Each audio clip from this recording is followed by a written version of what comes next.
وہ کمال حسن حضور ہے کہ گمان نقص جہاں نہیں۔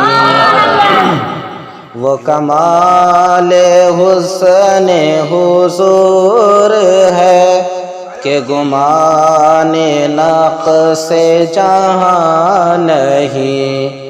یہی پھول خار سے دور ہے، یہی پھول خار سے دور ہے، یہی شمع ہے کہ دھواں نہیں، یہی شمع ہے کہ دھواں نہیں۔ میرے نبی کریم صلی اللہ علیہ وسلم کی شان و شوکت، میرے نبی کریم صلی اللہ علیہ وسلم کا حسن و جمال، میرے نبی کے چہرے مبارک، میرے نبی پاک صلی اللہ علیہ وسلم کے ہر اعضا، ہر عضو، دنیا کی کوئی ایسی مثال نہیں ہے، دنیا کی کوئی ایسی چیز نہیں ہے جو میرے نبی سے اعلیٰ و افضل ہو۔ چاند بھی اگر میرے نبی کے سامنے ہو تو شرما جائے میرے نبی کی خوبصورتی میں۔ یعنی میرے نبی کو اللہ پاک نے ایسی خوبصورتی عطا فرمائی، ایسا حسن کمال عطا فرمایا جس میں دنیا کی کسی بھی چیز کو ذرا سا گمان بھی نہیں ہے، شک بھی نہیں ہے کہ میرے نبی کے حسن کے آگے کوئی ٹک سکے۔ کہیے سبحان اللہ۔ دنیا بھر میں کوئی ایسا پھول نہیں ہے جس میں کانٹے نہیں ہوتے ہوں۔ گلاب پھول بڑا خوشبودار ہوتا ہے، لیکن اس کے ٹہنی میں، اس کے شاخ میں کانٹے ہوتے ہیں نا۔ لیکن میرا نبی ایسا پھول ہے، ایسا پھول ہے جس میں کوئی کانٹا نہیں ہے۔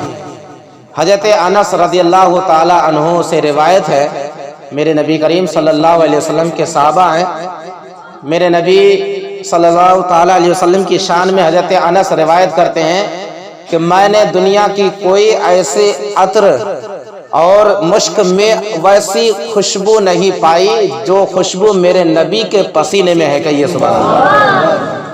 معزز حضرات، تو میرے نبی کا یہی حسن کمال ہے جس کے شان میں میرے رضا نعت مصطفیٰ صلی اللہ علیہ وسلم تحریر فرماتے ہیں۔ اگلا شعر سماعت کیجیے۔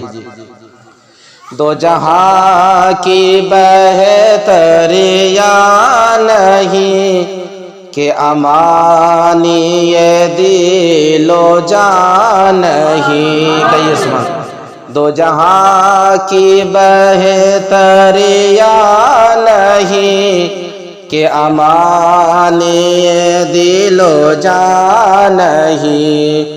کہو کیا ہے وہ جو یہاں نہیں، کہو کیا ہے وہ جو یہاں نہیں، بس ایک نہیں کہ ہاں نہیں، بس ایک نہیں کہ ہاں نہیں۔ شعر کو سمجھنے کی کوشش کیجیے۔ دو جہاں کی بہتریا نہیں، یعنی دو جہاں میں، دنیا میں کوئی ایسی چیز نہیں ہے جہاں دل کو امان اور سکون ملے، لیکن وہاں وہی دل کو امان اور سکون ملے جہاں میرے نبی کا ذکر ہوتا ہو۔ کہیے سبحان اللہ، ہے نا۔ دنیا میں کوئی ایسی چیز نہیں ہے، کوئی ایسی چیز نہیں ہے جو آپ کے دل اور آپ کی جان کو سکون پہنچا سکے، لیکن اللہ اور اللہ کے رسول کا ذکر ہی ایسا ذکر ہے جس کے ذکر میں آپ ڈوب جائے، مشغول ہو جائے تو آپ کے دل اور جان کو سکون مل جائے۔ کہیے سبحان اللہ، ہے نا۔ میرے نبی کا ذکر ہی ایسا ہے۔ میں آپ کو نماز کی لذت کے بارے میں ذرا بتاؤں۔ کبھی کبھی انسان کے دل میں یہ بات ہوتی ہے، یہ بات پیدا ہوتی ہے، دماغ میں یہ بات آتی ہے کہ نماز میں میرا دل نہیں لگتا ہے، نماز میں طرح طرح کے غلط سوال آتے ہیں، غلط خیال آتے ہیں، شیطان بہکاتا ہے، دل نہیں لگتا نماز میں، ہے نا۔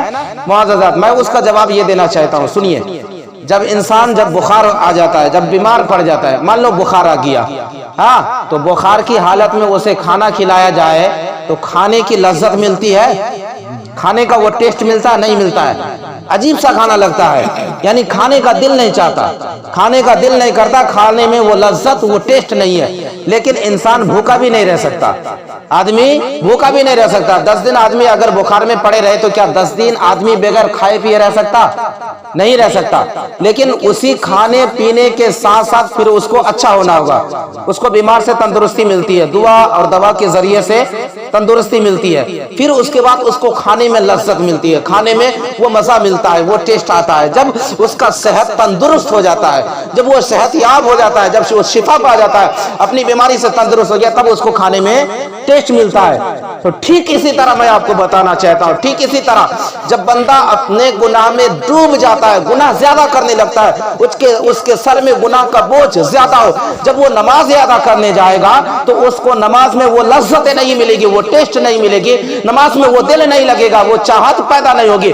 جب وہ نماز ادا کرتے کرتے کرتے جب اس کے دل سے سیاہی مٹ جائے گی, جب گناہ ختم ہو جائے گا, تو پھر نماز ادا کرنے میں وہ ٹیسٹ, وہ مزہ آنے لگے گا. کہیے سبحان اللہ, وہ ٹیسٹ, وہ مزہ آنے لگے گا.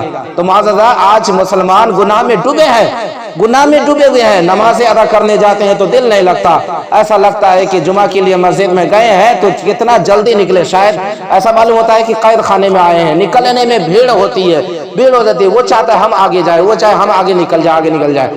یا ایسا کیوں جانتے ہیں؟ کیونکہ اس نے اتنا گناہ کیا ہوا ہے, اتنا گناہ کیا ہوا ہے کہ نماز میں, اللہ کے گھر میں, اللہ کے رسول کہ صلی اللہ علیہ وسلم کے ذکر میں وہ شوق نہیں, وہ ٹیسٹ نہیں, وہ مزہ نہیں آتا, کیونکہ اس کو گناہ میں ڈوبا ہوا ہے, گناہ سے اس کا دل بھر گیا ہے. جب وہ آہستہ آہستہ بغیر ٹیسٹ کے, بغیر مزہ کے بھی اگر وہ اللہ کا ذکر کرتا رہے, اللہ کا ذکر کرتا رہے, اللہ کی عبادت کرتا رہے, پھر جب اس کا گناہ ختم ہو جاتا ہے تو اللہ پاک نماز میں, اللہ اور اس کے رسول کے ذکر میں ٹیسٹ عطا فرماتا ہے. کہیے سبحان اللہ. تو اس سے یہ ہمیں پتہ چلتا ہے کہ جب بندہ نمازیں ادا کرے, اللہ اور اس کے رسول کا ذکر کرے, تو اس کے گناہوں کو دھیرے دھیرے سے اللہ پاک مٹا دیتا ہے. کہیے سبحان اللہ. اس کے گناہوں کو دھیرے دھیرے سے اللہ پاک مٹا دیتا ہے. میرے نبی کی بارگاہ میں کون ایسی بات, کون ایسی چیز نہیں ہے جو نہیں ہے نا, ہے نا, کہو کیا وہ جو یہاں نہیں ہے. میرے نبی کی بارگاہ میں ہر کچھ ہے, جس نے بھی جو چاہا انہیں وہ کچھ ملا. میرے نبی کی بارگاہ میں جس نے مصیبت زدہ گیا تو مصیبت کو حل مل گیا, کوئی بے سہارا مل گیا تو بے سہارے کو سہارا مل گیا, کوئی غریب گیا, کوئی محتاج گیا تو میرے نبی نے اسے اتنا عطا کر دیا کہ اسے امیر بنا دیا. کہ سبحان اللہ. میرے نبی کی بارگاہ میں کیا نہیں ہے؟ ہاں, صرف ایک ہی بات ہے جو میرے نبی کی بارگاہ میں نہیں ہے. کیا جانتے؟ کوئی شخص میرے نبی کی بارگاہ میں آ جائے, مانگ لے, اور میرے نبی نہ کہہ دے, یہ نہیں ہے. کہیے سبحان اللہ. میرے نبی کی بارگاہ میں لفظ نہ نہیں ہے نا, کہ کوئی مانگ لے اور میرے نبی عطا نہ کرے. تو اللہ پاک اپنے نبی کے وسیلے سے, اپنے نبی کے صدقے سے اپنے بندوں کو عطا کرتا ہے. کہیے سبحان اللہ. اگلا شعر سماعت کیجئے میرے رضا اعلیٰ حضرت عظیم البرکت امام مرزا فاضل بریلوی رحمۃ اللہ علیہ بیان کرتے ہیں, ذرا سنیے گا. کروں تیرے نام پہ, کروں تیرے نام پہ جاں فدا, بس ایک جاں دو جہاں فدا. کہیے سبحان اللہ. کروں تیرے نام پہ جاں فدا, بس ایک جاں دو جہاں فدا. دو جہاں سے بھی نہیں جی بھرا, دو جہاں سے بھی نہیں جی بھرا, کروں کیا کروڑوں جہاں نہیں. کہیے سبحان اللہ. کرو کیا کروڑوں جہاں نہیں. معاذ میرے نبی صلی اللہ تعالی علیہ وسلم پر بزرگوں نے, اللہ والوں نے, صحابہ نے اور تمام تابعین نے, اللہ کے ولیوں نے اپنی جانیں قربان کر دی ہیں. بلکہ اللہ والے یہ کرتے ہیں, ایک جان کیا, اگر دو جہان کے برابر بھی جان ہوتی تو اسے بھی فدا کر دیتا. دو جہان تو ملا ہے, دو دنیا تو ملی ہے, ایک دنیا کی زندگی, ایک آخرت کی زندگی, یہ ملی ہے, لیکن اسے بھی قربان کر کے رسول پاک پر فدا کر کے بھی جی نہیں بھرا. اگر کروڑوں جان ہوتی تو کروڑوں جان بھی قربان کر دیتا. کہیے سبحان اللہ. اگر کروڑوں جان ہوتی تو کروڑوں جان بھی قربان کر دیتا. معزز حضرات, تو میں نے قرآن پاک سے آیت کریمہ تلاوت کی تھی, یا ایھا الذین آمنوا استعینوا بالصبر والصلاۃ, اے مومنو نماز اور صبر سے مدد چاہو, مدد طلب کرو. دیکھو میرے آقا حضور اکرم نور مجسم صلی اللہ تعالی علیہ وسلم کے اوپر صحابہ کرام نے کس قدر جان, اپنی جان کو فدا کر دی ہے. حضرت ابوبکر صدیق رضی اللہ تعالیٰ عنہ ایک مرتبہ غار ثور میں نبی کریم صلی اللہ علیہ وسلم تشریف لے گئے, تو ہمارے نبی کی چاہت میں, ہمارے نبی کے عشق میں, محبت میں غار ثور کے